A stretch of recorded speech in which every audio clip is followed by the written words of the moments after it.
আসসালামু আলাইকুম রহমতুল্লাহি বারাকাতুহু। জিনার শাস্তি সম্পর্কে শাইখ আব্দুর রাজ্জাক বিন ইউসুফ হাফিজাহুল্লাহ কি বলছেন একবার শুনুন।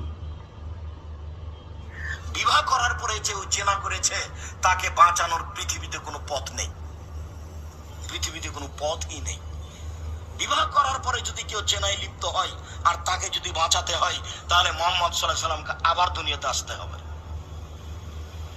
যেহেতু মুহাম্মদ সাল্লাল্লাহু আলাইহি সাল্লাম আর দুনিয়াতে আসবেন না, কাজে বিবাহ করার পরে যদি কেউ জেনায় লিপ্ত হয় তাহলে তাকে বাঁচানো যাবে না।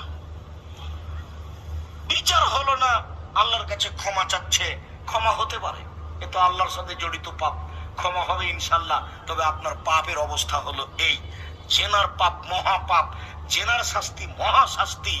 এর পরেও রাসূল সাল্লাল্লাহু আলাইহি সাল্লাম বলছেন, কেউ যদি 1 টাকা সুদ খায় 36 বার জেনা করে যত পাপ হবে, 1 টাকা সুদ খেলে তার চেয়ে বেশি পাপ হবে।